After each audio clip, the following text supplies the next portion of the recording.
Graças e paz, meus irmãos e minhas irmãs.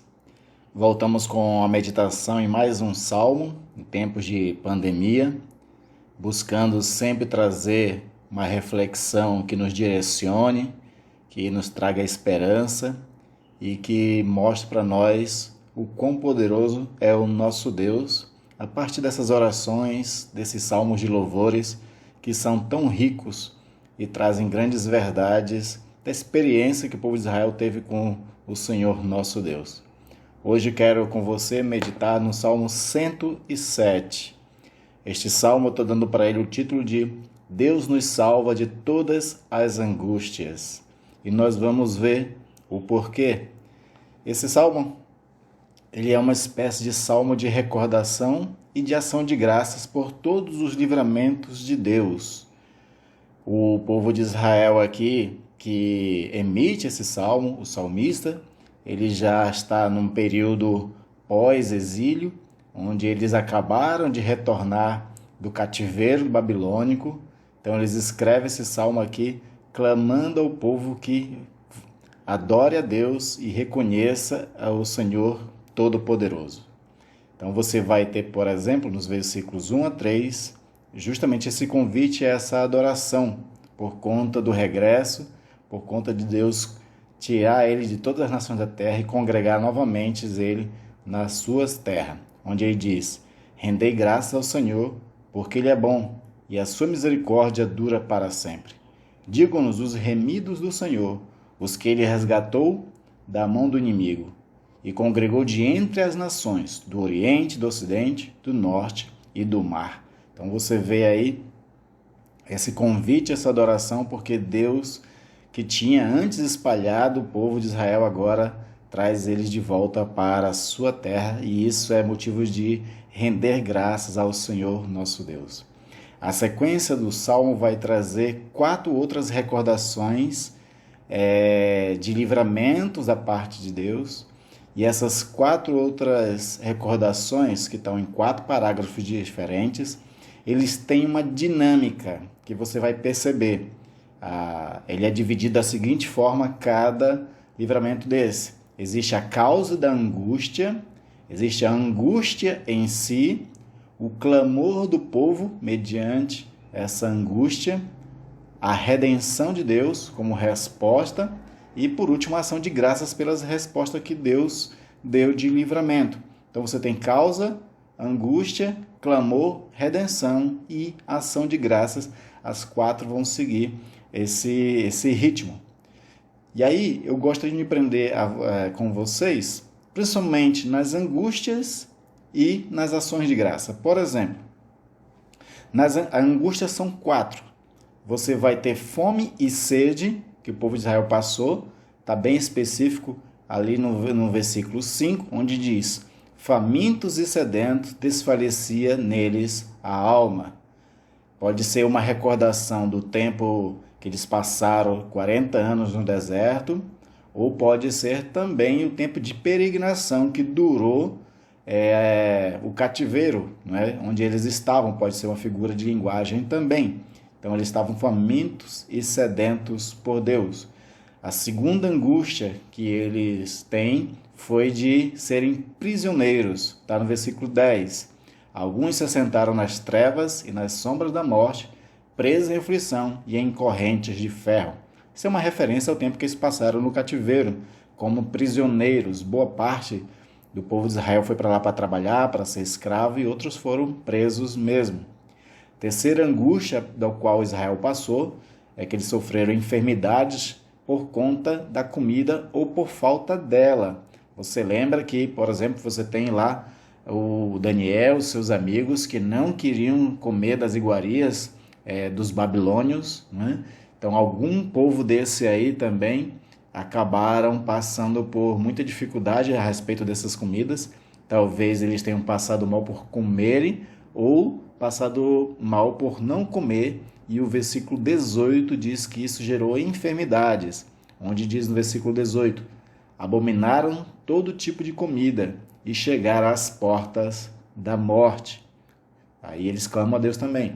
Mas ainda tem um quarto período de angústia que eles passaram, que foram perigos nos mares.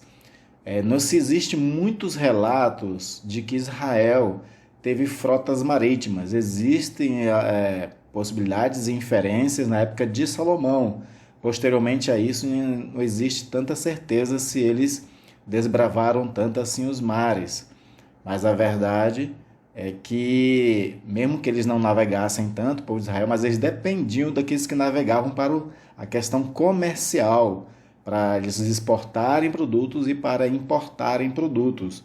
Então, os versículos 25 a 27 vai dizer o seguinte: pois Deus falou e fez levantar o vento tempestuoso, que elevou as ondas do mar, subir até os céus, descer até os abismos. No meio destas angústias, desfaleci-lhes a alma. Andaram e cambalearam como bêbados, e de nada adiantou a sua habilidade. Como todas as causas de angústia era o pecado do povo, Deus tinha proporcionado essas tempestades para que assim os barcos eles não conseguissem cumprir as suas rotas marítimas comerciais, e assim Israel acabou sofrendo por conta disso. Mas eles clamaram.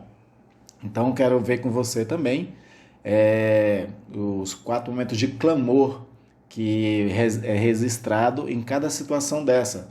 Você vai ter no versículo 6, no versículo 13, no versículo 19 e no versículo 28, a mesma palavra diante de cada angústia dessa. Então diz o seguinte: então, na sua angústia, clamaram ao Senhor, e ele os livrou das suas tribulações. Então, 4 recordações de angústias e 4 momentos que o povo elevou a voz a Deus em clamor, em orações, jejum. Lembra-se que também existia aquela prática de eles se cobrirem com cinzas e vestir roupas de saco, como se fosse panos de chão, para se humilhar diante de Deus. Então eles fizeram isso nas 4 ocasiões que estão sendo recordadas nesse salmo. Qual é a resposta de cada clamor? Você vai ter no versículo 8, no versículo 15, no versículo 21 e 31, que Deus já tinha dado a resposta, e o que é exigido desses a qual Deus tinha abençoado. Que eles deem graças ao Senhor por sua bondade e por suas maravilhas para com os filhos dos homens. Então Deus sempre atendeu a esses clamores, e uma vez atendidos os clamores, o salmista aqui está dizendo, olha, que eles deem graças a Deus por conta da sua bondade, por conta das suas maravilhas entre os filhos dos homens. Deus ele merece toda a honra, toda a glória, todo o louvor em todas as coisas. Paulo diz, todas as coisas deem graças ao Senhor nosso Deus. Então você tem essas 4 recordações aí no Salmo, das angústias, dos clamores, dos livramentos e das ações de graça. Essa é uma dinâmica muito importante para a nossa compreensão desse Salmo. Mas o Salmo não encerra só com essas recordações. O salmista vai fazer questão também de ensinar, nesse momento, que Deus a tudo controla. Então você tem nos versículos 33 a 38, essa ideia de que Deus ele controla tudo, tanto na escassez, e ele proporciona às vezes alguma escassez como forma de provação da fé, quanto também na abundância e na prosperidade. Então você vai ter, por exemplo, os textos dizendo o seguinte: Deus transformou rios em desertos e mananciais em terra seca. Ou seja, aquilo que era rio, que era sempre prosperidade, Deus fez um deserto. Aquilo que era manancial, Deus tornou em terra seca. Isso gerando escassez para o povo. Ainda no versículo seguinte diz: fez da terra frutífera um deserto salgado, por causa da maldade dos seus habitantes. Então você vê esse julgamento de Deus tornando ali o deserto como salgado. A gente sabe que se jogar sal na terra, ela se torna improdutiva. Transformou o deserto em lençóis de água e a terra seca em mananciais. Aqui já é Deus agora tomando o controle para a prosperidade. Aquilo que era deserto, ele transforma agora no lençol de água. E aquilo que era terra seca, ele faz ser manancial. Ou seja, agora, se Deus tinha controle para que gerasse escassez e fome, agora Deus também tem controle para gerar prosperidade. A prosperidade vem de Deus. O salmista deixando bem claro isso. E aí ele continua dizendo: estabeleceu aos famintos, os quais construíram uma cidade e que pudessem morar. Semearam campos e plantaram vinhas e tiveram fartas colheitas. Eles os abençoou e eles se multiplicaram muito e o gado deles não diminuiu. Ou seja, a partir desses versículos todos que nós estamos lendo até agora, fica muito claro aquele texto lá de 2 Crônicas 7,14, onde diz: se o povo clamar a mim, eu ouvirei do alto céus, derramarei sobre ele bênçãos, sarará a terra. Então Deus, ele abençoa de fato o seu povo quando o povo clama, se humilha e se arrepende dos seus pecados. Deus nunca abandona. Os versículos 39 e 42 ainda fala da proteção na calamidade, porque Deus, o texto está bem claro dizer que ainda pode haver outras calamidades, como vai sempre existir.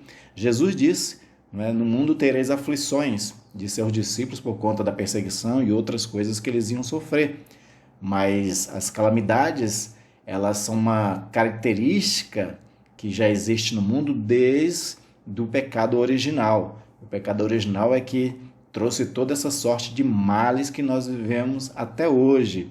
Então, se você se pergunta qual o sentido desse momento que nós estamos vivendo, dessa pandemia, o sentido que nós podemos entender é o seguinte: isso é consequência do pecado original que começou lá em Adão, onde Deus amaldiçoou não só o homem, não só a mulher, mas amaldiçoou também a terra. Então, isso são como consequência de todos os pecados. O que nós fazemos diante dessas calamidades é o que o salmista está querendo agora nos ensinar, que é clamar a Deus, se arrepender de pecados quando é assim necessário, esperar e confiar no Senhor e render sempre graças ao Senhor quando Ele nos responde. Então, ainda nessa proteção da calamidade, os versículos 39 e 42, fala sobre Deus estar sempre no controle de tudo. Então, 2 versículos dizem o seguinte: mas outra vez foram reduzidos e humilhados pela opressão, pela adversidade e pelo sofrimento. 2 versículos depois diz: mas levanta da opressão um necessitado e faz aumentar a sua família como um rebanho. Essa ideia de aumentar a família como um rebanho é uma figura de linguagem porque no antigo Israel, você tem muitos salmos que mostram isso e vários outros textos, que ter muitos filhos era símbolo de prosperidade. Então, por isso que está usando esse termo de que faz aumentar a sua família como um rebanho. E aí você tem a conclusão no 43, essa conclusão é muito importante, ela fecha todas essas recordações, trazendo para nós um desafio que é de ser sábio diante de toda essa verdade aprendida no Salmo. Então vocês desafiados ao seguinte: contemple e considerem essas obras. Considerar tudo que Deus fez, considerar que Deus é bondoso, que Deus responde, isso faz nos sentir sábios. Sabedoria o que é? Se Deus realmente atendeu dessa forma no passado, por que não pode nos atender agora? Então, a pergunta que eu posso fazer agora: há angústia na nossa era? Há angústia no tempo em que estamos vivendo? Com certeza. Há clamor do povo? Com certeza, muitos irmãos estão dobrado bem mais os joelhos agora do que antes. O que tem que acontecer agora é confiemos e esperemos na redenção do Senhor. Deus há de responder. A gente tem que crer nisso. Se não crermos nisso, vã nossa fé, vã nossa esperança. E por último, e logo que Deus nos abençoar e trazer para nós todo o livramento dessa pandemia, então façamos grandes festas e ações de graça pela resposta do Senhor. Este salmo é um salmo maravilhoso, propício para o momento que nós estamos vivendo, onde, como termina o versículo 43, nos convida: considerem essas coisas. Considere o Deus que nós servimos, que é um Deus do ontem, do hoje e do amanhã. Assim como Ele operou no passado, Ele pode operar hoje e sempre operará. Por quê?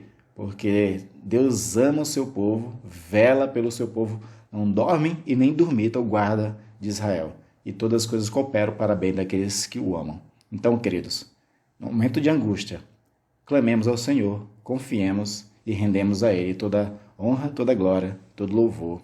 Amém.